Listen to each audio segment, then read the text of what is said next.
Most folks are unaware of this fun fact, but the electric car, it's been around almost as long as the car has. It's only when you throw in the term mass market electric car, that's when it's more recent, 2010 with the advent of the Nissan Leaf and the Chevrolet Volt.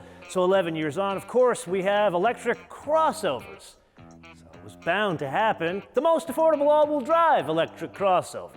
Now, when someone puts affordable and electric in the same sentence, usually you get something about as exciting as the Mitsubishi i-MiEV.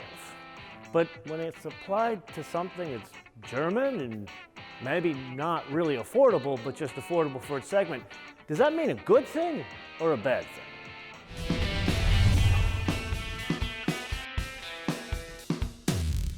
Now, before you and I get too far down the road, we need to remember we've already driven a Volkswagen ID4. That one was two-wheel drive. In the Volkswagen EV universe, that's rear-wheel drive, which is to say a good thing. So what they've done here is grafted on a front electric motor, translating this to a dual-motor EV. Let's start with the front. 107 horsepower, 119 pound-feet of torque. In the rear, it's the same as the rear-wheel drive ID4, 201 horsepower, 229 pound-feet of torque. Now, as we've learned in many EV episodes over the years, you can't just add those two numbers to get the total system horsepower. In this, it's 295 horsepower and 339 pound-feet of torque. Then there's the reason for being of this, and that would be the battery. There, it's 82 kilowatt hour. In the rear-wheel drive, it's rated for 260 miles of range from the EPA. However, when we move to all-wheel drive, we lose just a tad bit. It's 249 miles EPA rating. Then there's a couple of other things that stand out about the all-wheel drive here. Number one, this is not a rock crawler. It's not something you're going to take and go off-roading with. Ground clearance 6.7 inches. Then there's the packaging, and this is kind of a recap from the ID4 episode from a couple of months. Actually, it was almost a year ago we drove that vehicle. This is not packaged like that Toyota Beyond Zero 4X we just saw. That was the length of a RAV4 with the wheelbase of a Highlander. So you had the big wheelbase inside of a small footprint. This doesn't have the same trick. It's about the same size as a Tiguan, a RAV4, both in length and wheelbase. So that means about 4 inches shorter wheelbase than that Beyond Zero 4X concept we just looked at. Then there's the charging system. This has an onboard charger, not a 9.6 kilowatt charger we've seen in many electric cars prior to this, at least in this kind of range of electric cars. This comes standard with an 11 kilowatt onboard charger. Then yet another recap from our original ID4 episode, the suspension system. In the front, McPherson struts, in the rear, multi-link. Then, this being a crossover, we should talk about practicality, and that would be towing for a crossover. Here, you're not going to be towing horse trailers. It's 1,650 pounds. Now, if you thought adding a second motor would add some additional weight, you would be correct. 4,888 pounds, or depending on your express your weights and measures, 2,217 kilograms. For the avoidance of doubt, that's over 200 pounds more than the two-wheel drive, rear-wheel drive version of this same vehicle. With that, sport mode. It's good, but it's not mind-blowing the way it delivers power. And now, having driven this, as well as the rear-wheel drive ID4, if I'm reading the tea leaves correctly, Volkswagen is not going for something like mind-altering power delivery or trying to be something it's not. Then again, it's not trying to be a GTI. I thought falsely that the all-wheel drive was going to be the equivalent of the GTI in the ID4 world, but apparently it's not. And my guess is this? It's more of like a mid-level luxury car, the way it delivers power, not something that's trying to be quick. But what's interesting, you do feel the rear-wheel drive tendencies of this vehicle, so it's more planted in the ass end of the car. The front is where you feel more of the pitch, more of the looseness. The steering, it's pretty good. There's good direct feedback. The weight is about on point for an EV, something you normally don't get in an electric vehicle. That's where you definitely feel the Volkswagen German roots. The area where it really falls down is the brakes. Now, you may remember again from our previous episode, it's discs in the front and drums in the rear. In this application, 14.1 inch diameter rotors in the front and 11 inch drums in the rear. Now, in the rear-wheel drive vehicle, where it really wasn't a quick vehicle, you didn't notice the difference. I get the whole logic of why they don't put discs in the back. I still want them. The whole idea of an EV that has some braking from the electric motors, I get it. However, this is a more powerful vehicle. This is almost 300 horsepower. I found myself driving this thing more aggressively in town, and that's where I noticed the shortcoming of the brakes. When you drive it aggressively in and out of traffic and you have to come to a panic stop, which is going to happen in the life of a vehicle like this, there just isn't enough braking in the rear. It's almost as if the ass end is too light. Even though there's an electric motor back there, it picks itself up and approximates where it thought it used to be. Now, if I were writing an open letter to the engineers back in Wolfsburg, I'd absolutely say you need disc brakes in the back, more powerful braking at minimum, because this, even though it's more of a compliant luxury type vehicle, it's got enough power where it needs something, stopping power, to cash the checks that the electric motors are writing.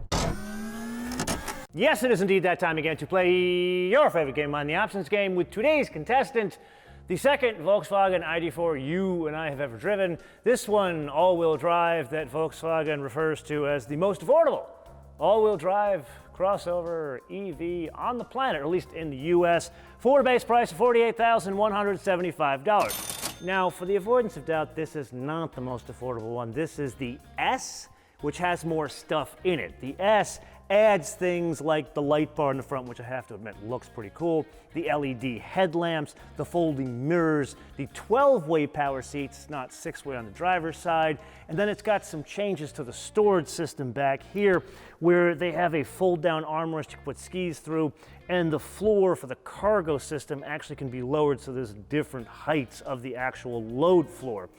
Then they change the infotainment screen.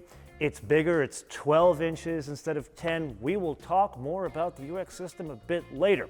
But in terms of pricing, the cheapest all-wheel drive, without all the stuff I just talked about, would be $43,675. In comparison to the two-wheel drive ID4, that's about $40,000. And we press on to the color, which I have to say looks pretty stellar on this vehicle. I know everybody wants it the white or the blue. That was the first editions. This one in the King's Red is stunning to look at. The black leatherette, there is no leather really on offer here. It's either cloth in the base or vinyl. It's okay, but what they've done is they've added a tan or a saddle dash top. That's what the interior should be, like two-tone. I got the black with the saddle two-tone, but there's not enough saddle. Can we do that with the King's Red? And then I'll pay you the $395 for the King's Red. Then the Gradient package, which adds to the King's Red. This is on offer on all of them. It changes the wheels. The standard wheels are 19 inches. These are 20 inches. Then it changes the trim on the roof. Notice the aluminum trim and the black roof with the roof rails. That's part of the Gradient package. I would add it for no other reason than the two-tone color, $1,500. Then the only other thing we add would be the destination and handling, not from Chattanooga, which they're going to start manufacturing these cars there at some point. Right now, they're still made in Mosel, Deutschland, $1,195 for a total retail price of $51,265. Now, before we press on, basis of comparison, the Nissan Ariya, which we also looked at about a year ago, Nissan just priced that vehicle, the most basic one, two-wheel drive, $47,000. I have now driven, 3, maybe 4 Volkswagens with this new UX system. I wanted to reserve judgment after my first exposure to it because my first exposure was horrific. I figured it was just an early prototype and the system was just slow. But now I've driven it in a couple of different cars, including in a GTI, and the headline, there's really no way to fix this. Like the Mercedes system, we talk about adding knobs and tactile feel and real buttons in there as opposed to just haptic feedback. There is a way to salvage that. This is complicated for no reason. There are ways in which this thing, it just does not work, and it's maddening to drive. I can see what they were going for. They were going for this concept of voice control. Like, for example, if I want to adjust the fan speed, I hit this, lower the blower speed. Pardon? Lower the blower speed. And you see how long this takes? Sure. Reducing the... And I just cut it off. I mean, this is complicated for no reason. This is really simple. I want to lower the fan speed. I want to adjust the fan speed. That is something that needs to work here on the dashboard, not something that I have to use in voice, because I've said this before in other episodes. Voice, it's a neat trick, and maybe in the future, sure, when there's enough computing power, we can put in vehicles like this, but voice, it isn't there today. So if I wanted to go and change that fan speed after being completely frustrated, I gotta go into the menu here, I gotta go into the climate, I believe, here, and then I can adjust it here. That's literally 2 or 3 steps to adjust the fan speed. At that, I'm taking my eye off the road because where my finger goes or where my eye go. Now, while we're on maddening, try to move through these different menus. There are 3 different main screens here. It simply just doesn't work. And look at this, I'm not paying attention as I'm driving because I want to get the screen to work. But back to the voice, look at that, look at how slow that is. And this supposedly has strong processing power. So in order to understand what we learned today, we need to break it down into individual parts. The way it drives, not quite like a Volkswagen. It's a different interpretation of a Volkswagen, but very good. It's stunning to look at, and I would argue it's screwed together incredibly well. The problem? That UX system. And this is where we get to the wish list. And here, this is an open letter to Wolfsburg. Please, oh please, oh please, we need to change this. This isn't a situation where you can improve upon it like BMW has or Cadillac has. We need to throw this in the trash and move forward because it is unsafe and it's maddening to drive. Like the Tesla is just unsafe, but it's not maddening to drive. The BMW system is now like the pinnacle of safe as well as the interaction with screens. This needs something like that. We need some real toggle switches. We need some real knobs to interact with the vehicle because as we have seen, as I demonstrated today, the voice control system, it is not there yet. It is not only too slow, the processor is too slow, but in reality what's happening, it's getting me to think its language, not the other way around. And that's why some of the other systems do work better, including the one in the Mercedes. So I would suggest a massive change here before you actually cascade the system to all the other Volkswagens. And we've already seen it in the most important Volkswagen, and that is the GTI. So please, oh please, oh please, change it. And this is the point of the episode where I turn this around to you guys to opine in the comments below or via our social media, MotoManTV on Word, MotoManTV on Word, Facebook, Twitter, and Instagram.